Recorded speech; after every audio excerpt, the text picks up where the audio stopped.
আপনার বৈষ্ণব সেবায় কৃষ্ণ অত্যন্ত সন্তুষ্ট। তাই কৃষ্ণ তার ভক্তের সেবার জন্য আপনার কাছে ঋণী হয়ে যাবেন। এই জন্য ঋণ মুক্ত হওয়ার জন্য উনি আপনাকে শুধু প্রেম দিতে থাকবেন। ঠিক আছে, এটা হচ্ছে বৈষ্ণব সেবা। এবং খাওয়ার কথা আমরা তো সবাই খেতে আসছি, বলবো মনে কষ্ট পাবেন না তো?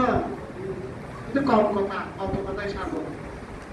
হ্যাঁ, কিন্তু কিছু কিছু জটিল আছে, এগুলো কিন্তু মানতে হবে। হচ্ছে বৈষ্ণব সেবা গ্রহীতার কি কি পালন করা উচিত। যিনি বৈষ্ণব সেবা গ্রহণ করবেন উনি কি কি পালন করবেন? প্রথমত হচ্ছে উনি শুচিতা বজায় রাখবেন। কি শুচিতা?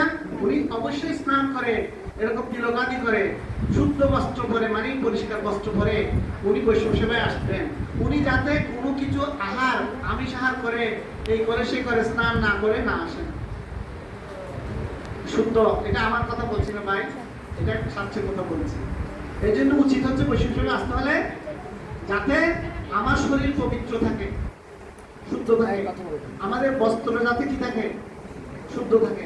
ঠিক আছে, এগুলো এবার হচ্ছে শুচিতা। শাস্ত্রে একটা শ্লোক বলছেন, শুচিষ্ঠ